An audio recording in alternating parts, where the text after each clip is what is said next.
The Attorney General of the Federation and Minister of Justice, Abubakar Malami, has backtracked on his blame of the judiciary for the delays suffered in court by high-profile corruption cases.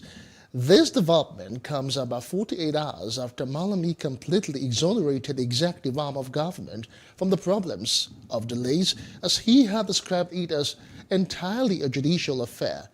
Now, his retraction, however, is coming until barely 24 hours after the Chief Justice of Nigeria, Tanko Muhammad, issued a rebuttal with references to how the executive arm of government was contributing to the problem. While not exonerating the judiciary in the delays of such cases, Muhammad pointed out various ways the executive arm of government was contributing to the problem. Now, joining us to discuss this is legal practitioner Deji Awobide. Thanks for joining us on Plus Politics tonight.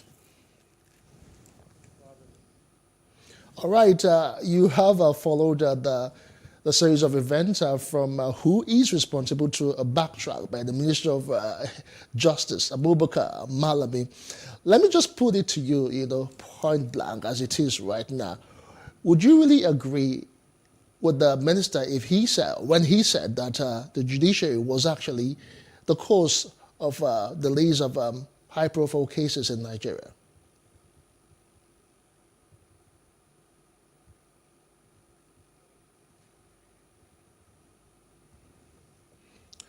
All right, we'll try and connect with Barrister Jide in a moment. It's still Plus Politics. We'll take a quick break and return with more. Stay with us.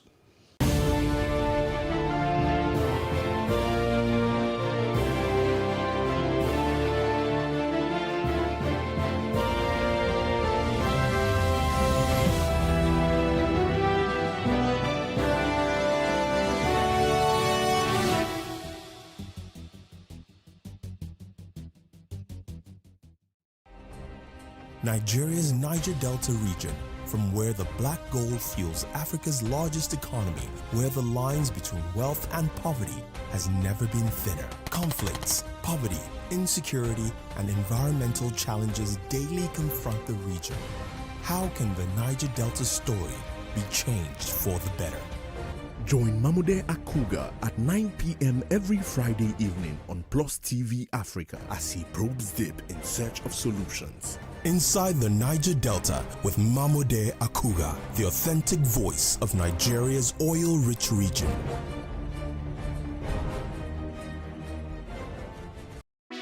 Hey, what's up, guys? You're welcome to another edition of Plus Event, and I remain your host, Ifeoluwa Oshukeye. Your absence isn't an excuse anymore, as Plus Events is all you need, as we bring you the glitz, the glamour, and loads of fun. Oh, definitely, by no question. He's a living legend.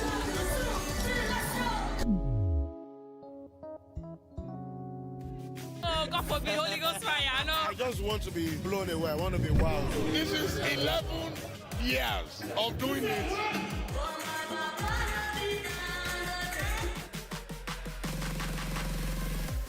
I'm surrounded by so much positivity. No, it's okay. Yo, what's up, my people? It's your boy Starboy Terry. You're watching Plus Event on Plus TV. Stay glued to Plus TV Africa every Saturday and Sunday, 4:30 p.m. West African time.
we do not understand, we will stigmatize. What you can see is the remaining of the tanker that exploded. He suffered equally confessed.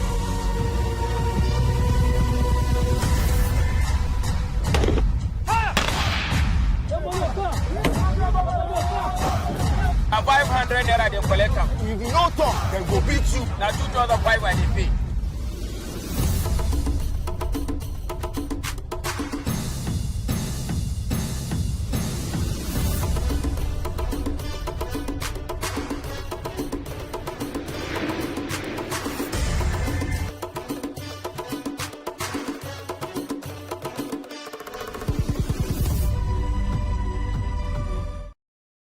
In raising our kids, parents should stop playing God. The internet is actually using the people. But when you are looking for money to help other people, then it becomes easy. Don't rush into marriage. I always say this. You rush in, you rush out. Family is the bedrock of every society and the essence of life. On Today with John and Helen, we dig deep into family values in every sense of the word. Join us every Saturday at 9:15 a.m. on PlusTvAfrica, DSTV channel 408. With you, we play a part in strengthening the values passed from generation to generation.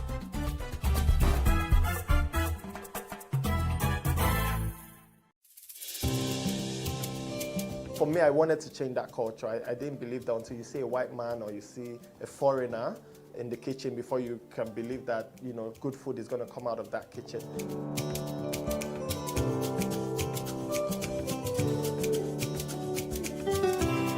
You can leverage on each other's spaces and, sell. We believe in Nigeria, right? We believe that Nigeria can get better. We, the youth, are the ones that can make it better. And my products are proudly made in Nigeria.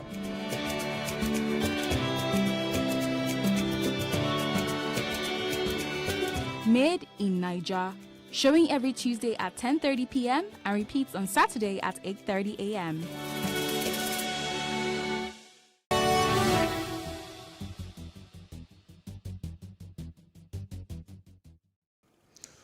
All right, welcome back. It's still Plus Politics and Plus TV Africa. We apologize for that short break. We still have Barrister Deji Awobide joining us as we look at the issue of blame games concerning delays in high-profile corruption cases. Thanks for staying with us, Barrister Awobide. Thank you.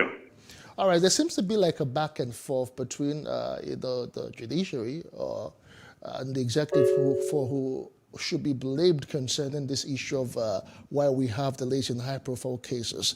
The Minister of Justice had come out to say some days ago that it was the executive, and right now he is retracting. But the question for me right now would be delays in high-profile cases. On whose back, on whose shoulder does it really rest, and who should be, responsible as it is? Well, I think that there's enough blame to go around. The back and forth between the AGF and the CJN barely just shows that there's a lot of house cleaning that needs to be done. But firstly, the executive arm of government has the agencies that investigate and prosecute. In terms of, you have the EFCC, for instance, will investigate Commission of Financial Crimes, and then has the duty of using his lawyers to prosecute those particular charges. Now, what you then find is that if a shoddy job is done at the investigation stage, then it means that everything dovetails into what you basically have in terms of delay of criminal trials and all that you have.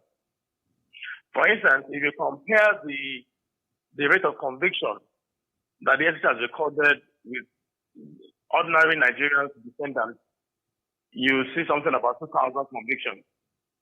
But if you go again and look at those statistics as it relates to politically exposed persons, you will then see that there's a huge disconnect with the rate of suspects that is recorded with ordinary Nigerians and politically exposed persons. So the CJN is quite right when he said that the EFCC and the executive need to do a better job of investigating the crime. So if you do a proper investigation and you confront the defendant with the allegations, of course, what you will then find is that they either plea bargain, as they have recorded in several instances. Because when you confront the person with the evidence and it's so overwhelming, then you will have a case where they plea bargain and then they either refund some money and serve some months in prison, depending on how the plea bargain arrangement works. But in the case where all you want to do is the media trial, you quickly pick up somebody, go with cameras, you have the front fair that goes with it, and then you are not able to prove the allegations that you have confronted the person, then of course it makes a mockery of the whole process. And do not forget that these politically exposed persons have access to the best lawyers. Now, this particular access to the lawyers and the best participants for the defense is also entrenched in our Constitution. Section 36 of 6 provides that a defendant must be given adequate time and facilities for the preparation of his defense. So if a person is arrested, you need to give him time to assemble the best lawyers and look at the best way possible to beat the count that will be leveled against him. So that's why you find that this politically exposed persons have their cases dragged on for years. Because you also find that these lawyers are also able to identify the technicalities involved in these cases. So you have that with Saraki, for instance. And you have that with several other cases where, as a result of the errors of the prosecution, the defense has capitalized on it. They've taken the case all through the hierarchy of court, and they've come back again to rearrangement. So that's why the CJN was right when it mentioned that the executive needs to do a better job of investigating these crimes before they now parade the defendant and the attendant media trial that follows. All right, so if I got you correctly, if I have to infer from all that you have said, it is a thing of lack of preparedness on the part of the institutions, who prosecute these crimes, that is the EFCC, the ICPC, or even the police, as it were, in some cases. So why would you really think that they would just want to go to court when they don't really have enough evidence, they don't have enough grounds, to give them a proper, a day in court, or is it just a thing that they want to show that they are working or something? Well, I think it's a mixture of both. Because most times, don't forget that whoever heads that agency is an appointee of the president or of the executive arm of government. So they are there principally to do the bidding of whoever appointed them. But ideally, in internal clients where you have independence of this agency, you could have the head of that agency refuse to prosecute any person who's opposed to the government. But what will happen in this climb is that if the president or anybody in government that wields enormous powers wants a person prosecuted, then the agency has to find a way or an answer to prosecute that person. So that's why you find that they quickly rush to court and parade the defendant. And years after, they are unable to even prove one count. For instance, the Sambo Dasuki has been in the custody of the OCC, or whoever, I don't even know who is keeping him now. But he's been there since this government ascended onto power. And up to now, there seems to be no end in sight. There have been judgments by the ECOWAS court. There have been several orders directed at the executive, and that they refuse to obey. And that's why when the CJN said that the judiciary does not have the power to enforce its own orders. He was talking from a place of faith. Because if the judiciary cannot enforce the orders it makes, it has to depend on the executive to enforce it. Then the judiciary becomes helpless when the executive is not playing according to the rules.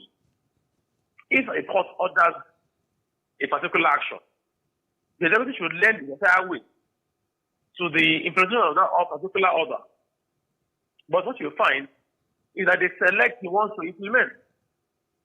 So when they want to implement a particular one, which they find favorable, they quickly implement it.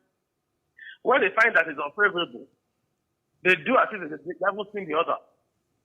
So that's why the CJN made the point that the executive needs to even look inward in terms of laying blame, because the blame largely lies with them.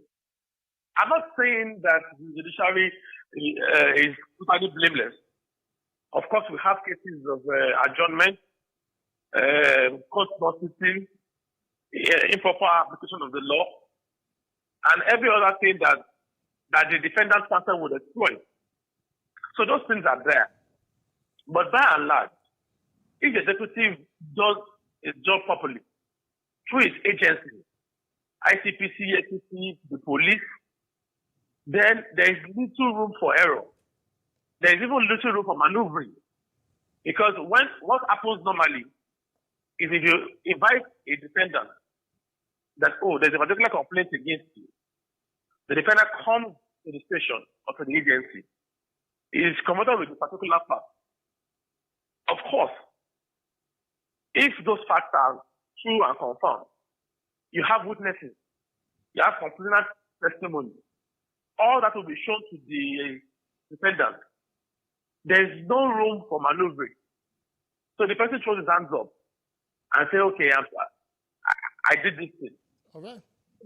Give me a stop mandate. All right, Barrister Awobi, fine, we have mentioned all of the issues therein on the part of the executive. You also pinpointed some that should be dropped on the shoulders of the judiciary. But as it is right now, we need to see speedy dispensation of justice in the country. We need to see those who have offended, due time. So just how to begin to circumvent all of that to be sure that we have a judiciary that we can be proud of, where Nigerians can know that justice can indeed be seen to have been done in the country.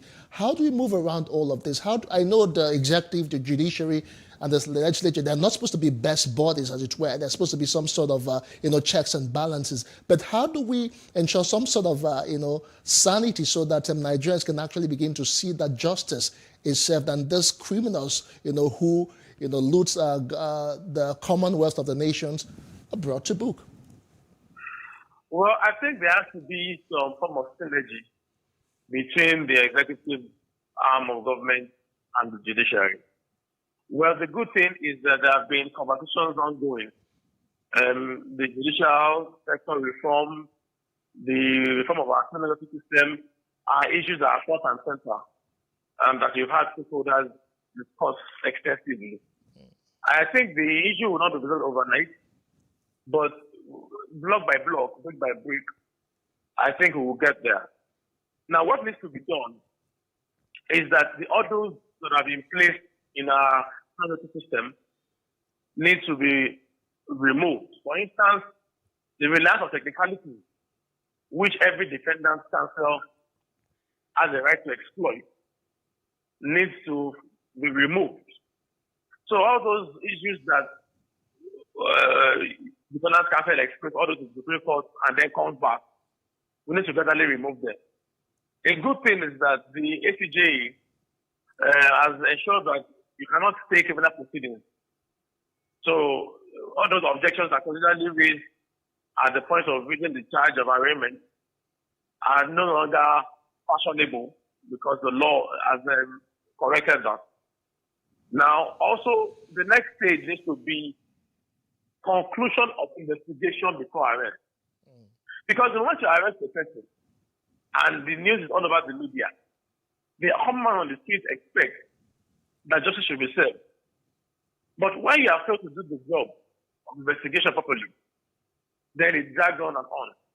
So the judiciary also has its own role to play by ensuring that judges sit regularly and they apply the law as they should be, dedicatedly to the job and with fidelity to the judicial oath that is taken. Corruption is also a bane of the problem, and that we need to also find a way around removing or eliminating corruption so that the process is seamless and is transparent. I would suggest that criminal trials should be televised so that everybody can have access to the proceedings. You can watch it on your on your phone, on your television, so that it is televised. So any errors that are made, either by the prosecution or by the judges, is evidence for us to see. So the justice will not only be seen to be done, but everybody on the street would understand that the process is in motion, and that at the end of the day, those who were found wanting will serve their punishment.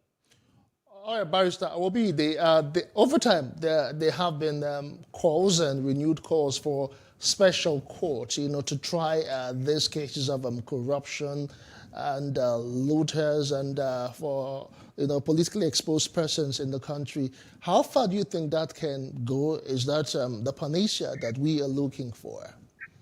Well, I do not see special courts as the panacea to the problem we are facing.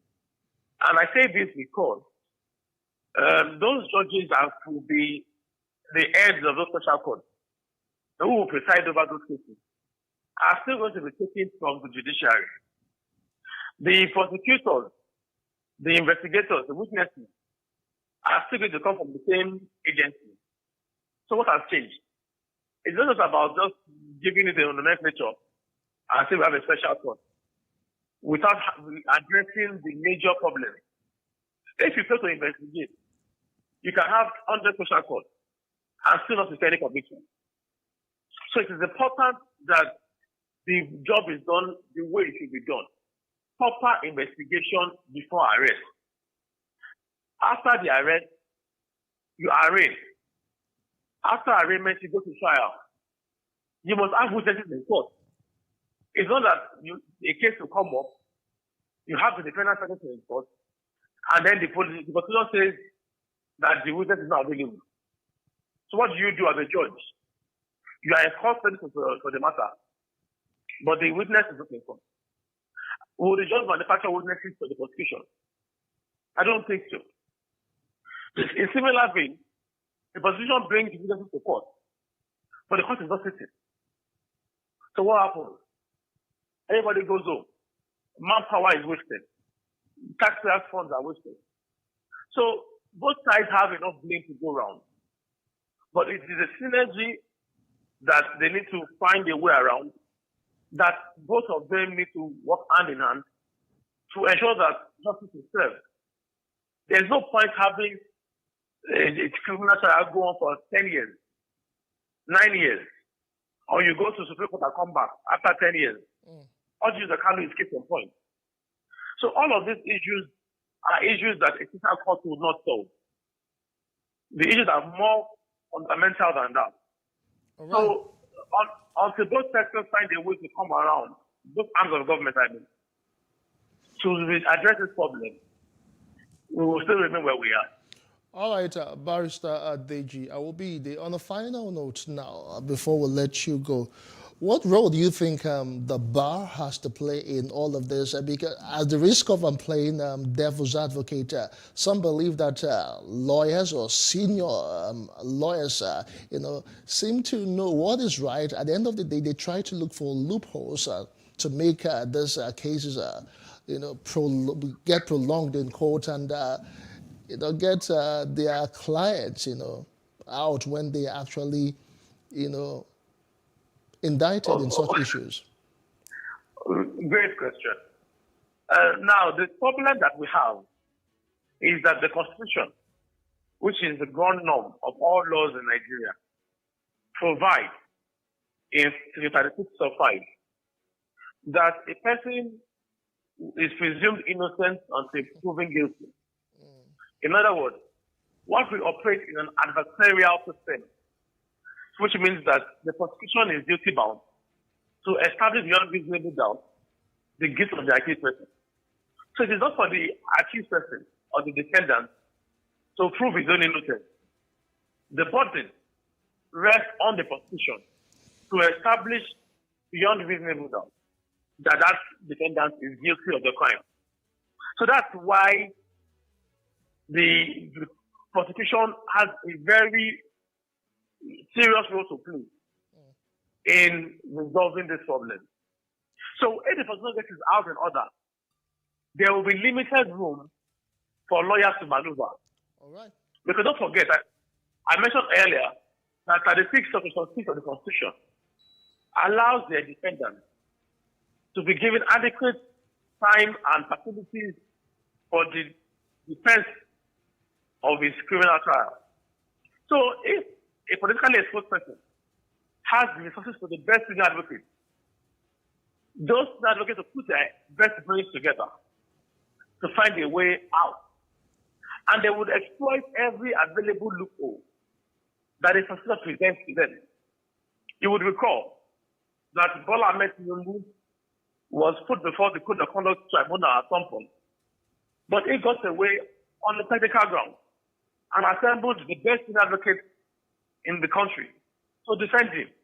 You can't begrudge a man who has the means to assemble the best brains possible. All right, thank you. Because just summarize your thoughts. You're about concluding. Go ahead, please. Okay, yes, thank you. So the defendant who has the money to assemble the best brains possible is at liberty to do so. It is the job of the prosecution to establish that it has a watertight case to convict the defendant. All right, thank you so much. Indeed, we have been speaking with Barrister Deji Awobide, and he joined us to look at the topic for today, Malami backtracking on blaming of judiciary for delays in high-profile corruption cases. We do appreciate your time, Barrister Awobide. Thank you very much. All right, thank you for staying with us, Nigeria and beyond. We'll take a short break now, and when we return, Southern governors threaten political parties who field Northern candidates for the 2023 elections. More in a moment. To join us again.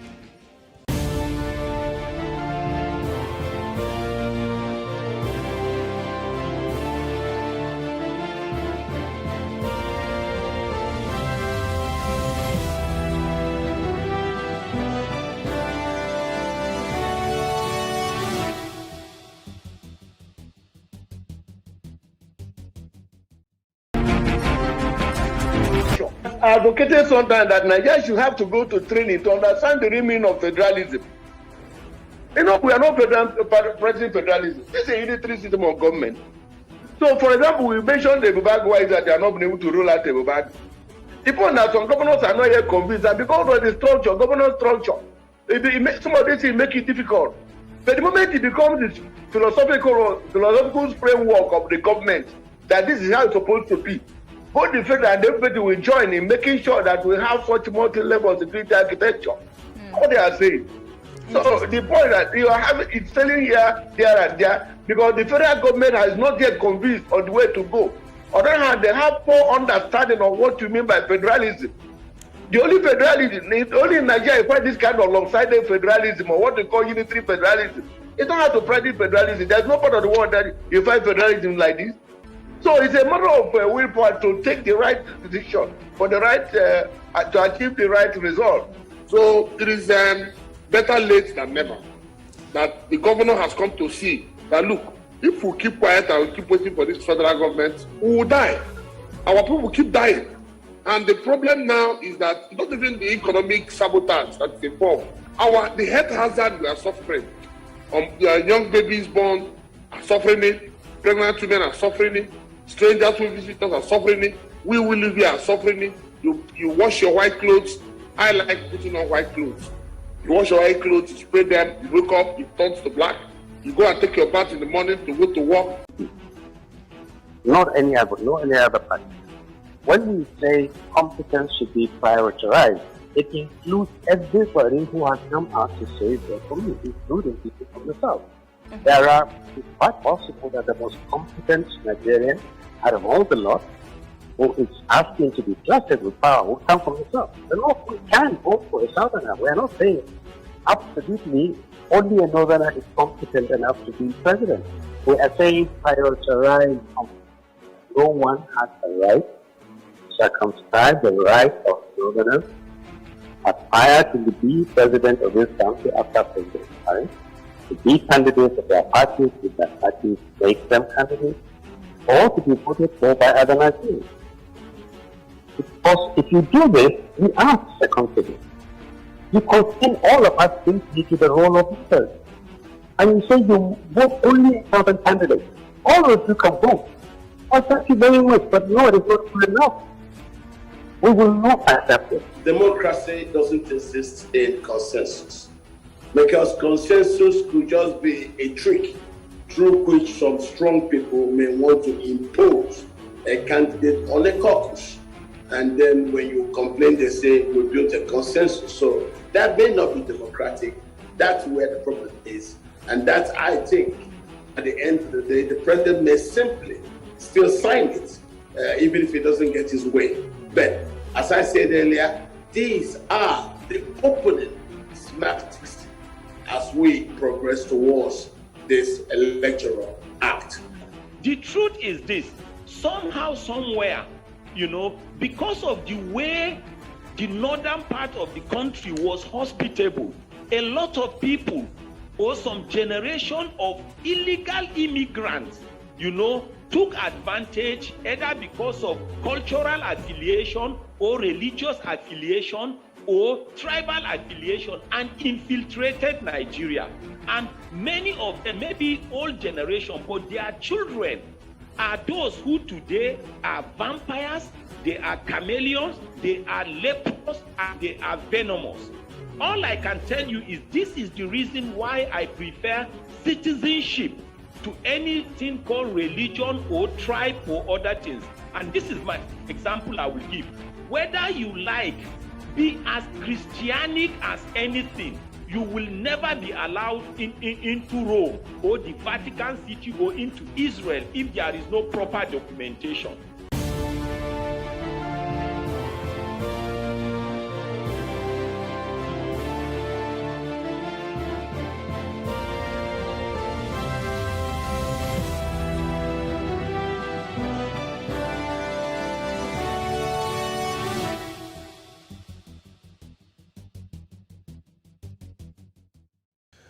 All right, welcome back. It's still Plus Politics. The chairman of the Southern Governors Forum, Rotimi Akeredolu, has reiterated that the net existence of I had my introduction. The governor of Ondo State is saying that if any political party present a candidate from the north, they will not get the support of the south. What's your position on that? Are you in agreement with the governor? Ayo. All right, I think we've lost Ayo there. Let me take it back to Mohammed. Thanks for joining. I'm sure you can hear us. You've heard the position of the governor of Ondo State, and he is saying that.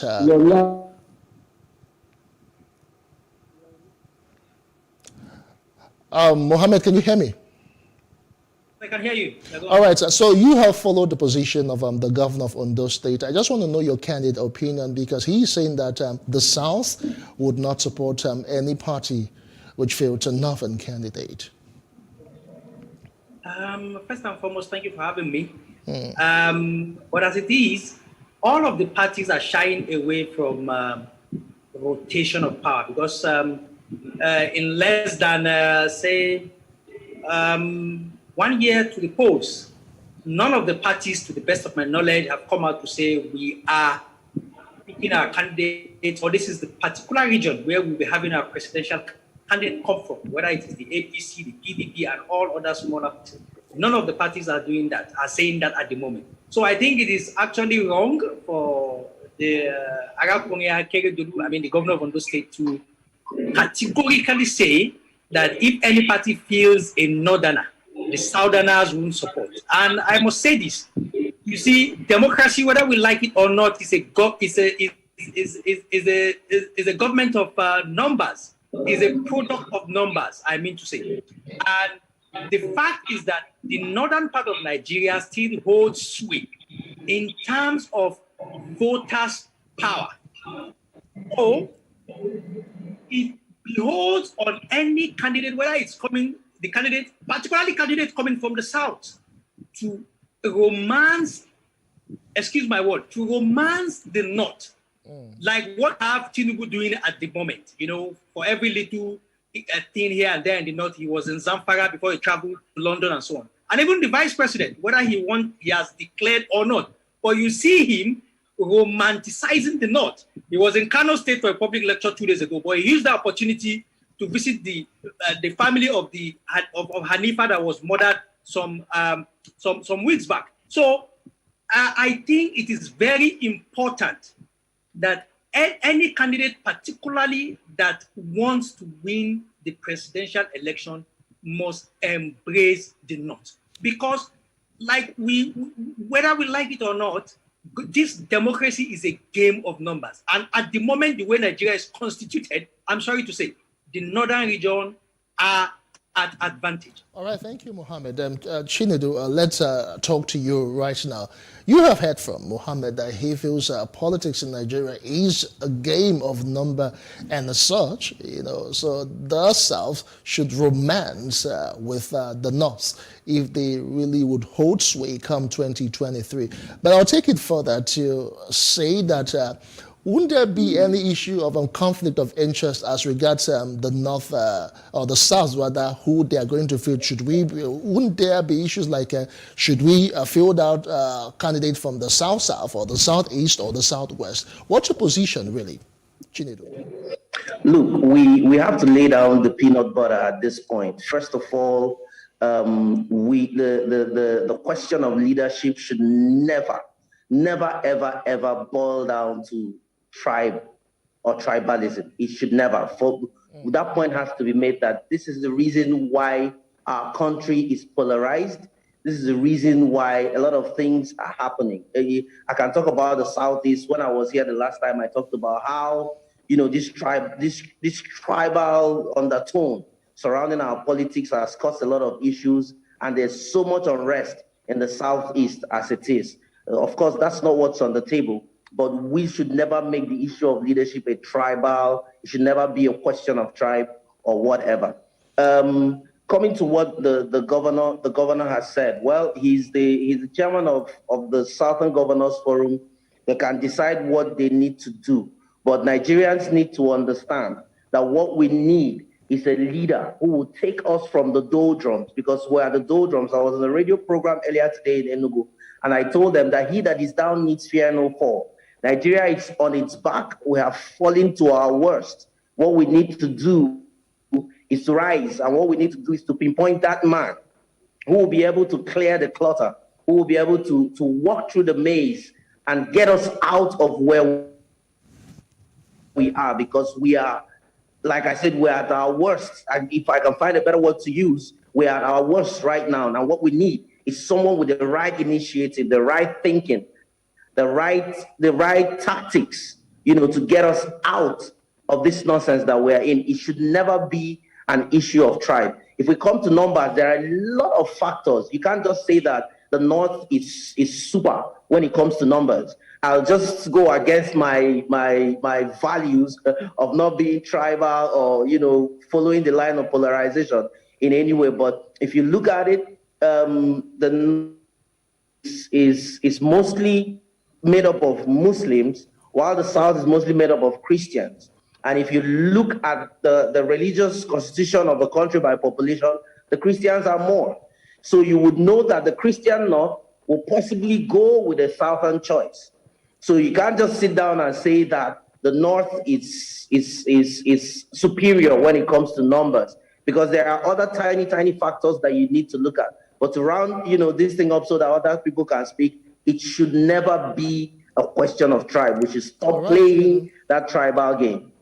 All right, Chinedu, do we still have Ayo there with us? All right, yeah. Ayo, so let me throw back the same question to you. Yeah, I can hear you. Let me throw back the same. Ayo, we can hear you. Ayo, we can hear you. Okay.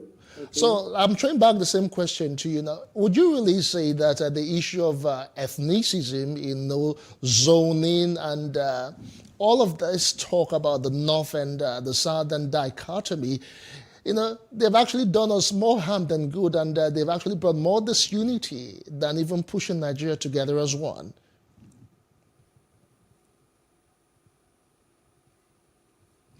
I think we lost Ayo. If you can get me,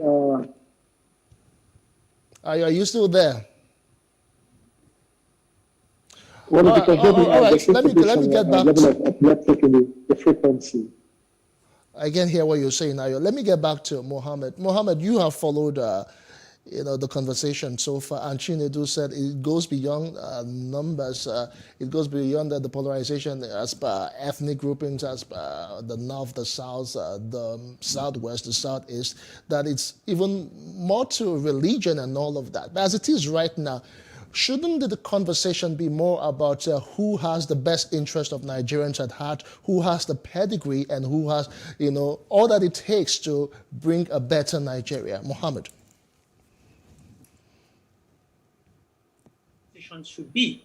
I agree with my brother, Mr. Chinedu, that we as Nigerians should concentrate on who is best to deliver the dividends of democracy to the country and its citizens at large. But we must also understand that these things doesn't just come in. There must be a process. If you follow our process as a country from 1960, I'm sorry, we are not yet ready to field the very best candidate. It's shocking, but that is just the truth. Because if you are talking about the very best candidates for the position of presidency, I'm sorry, more than 80-90% of those who have signaled to the fact that they want to contest, the presidency, it's they are not in that pedigree. They are not in that cadre at all. So the fact that we still play to sentiment, plus the fact that we still play to religious card, is enough reason for us to rethink. At this moment in time. Let me give you this example. Why on earth do you think, as a nation, we still have the federal character principle in our constitution? That in itself is a hindrance to getting the best brain. Because you are saying, if you have so here, you must have that there, without looking at the competency, without looking who is best fit for the job. So if you have Mr. A from Kwara, you must have Mr. B from Anambra, you must have Mr. C from Adamawa, and so on and so forth. Without, like I mentioned, taking into cognizance these people, what will they bring to the table? So the conversation, we are just starting. And by, like I mentioned, the process that we've been in since independence up to date, we are not yet ready.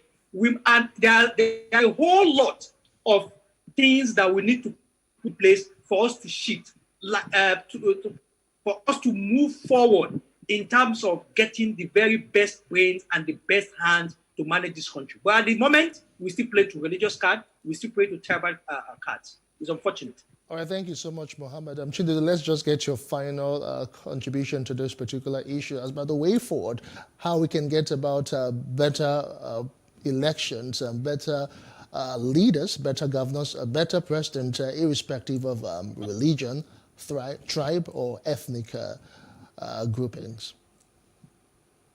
Yes, there are a whole lot of things to do. And I think first and foremost is education. And then education, and then education. Education, I mean overhaul of our own system, from primary to secondary and to our tertiary institutions.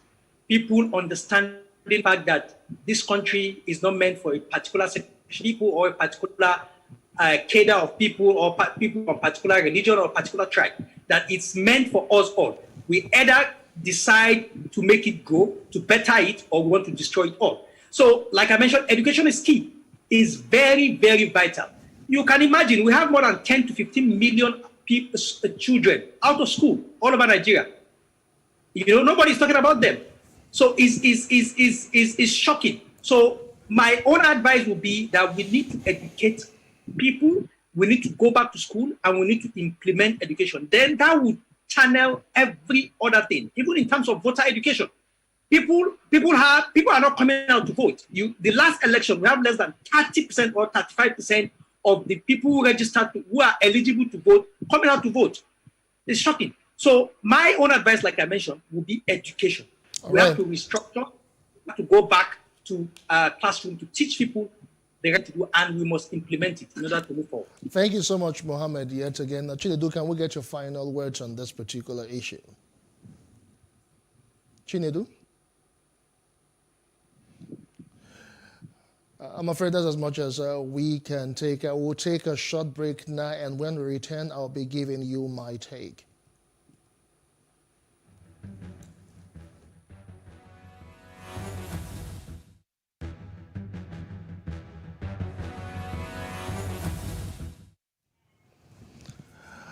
As the 2023 general elections approach, the issue of zoning is once again central and, as usual, contentious. Why zone the leadership of the country to a particular region when any qualified Nigerian from any region is eligible to contest? Beyond 2023 elections, Nigerian leaders must begin to realize that the zoning policy is not a lifetime replacement for the missing unity in the Nigerian state. They must desist from widening the existing divides, be sincere with the people, and truly unite the country so that we all can look beyond the limitations of region, ethnicity, and religion. Then and only then can we begin to truly assess the components of competence. If Singapore, a country with multiracial and multi-religious populace, can unite and progress, it is definitely not impossible for their country, Nigeria. My name is Justin. Academia Plus Politics returns tomorrow. See you then.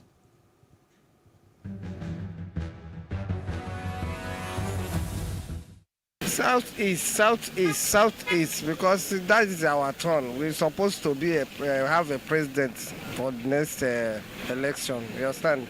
Because when you check everything, how the country is going, how the presidents are, where the presidents are coming, the regions, and you believe that where I'm saying the president will come, supposed to be. I don't care about that. He's just a good person. A good person, that's all. I think God is the one that have a final say. And secondly, we need a God-fearing person in this nation of Nigeria. Eastern part. It's fair enough. It's fair enough to come from the eastern part, or I don't know if Yoruba should be the western, right? Okay.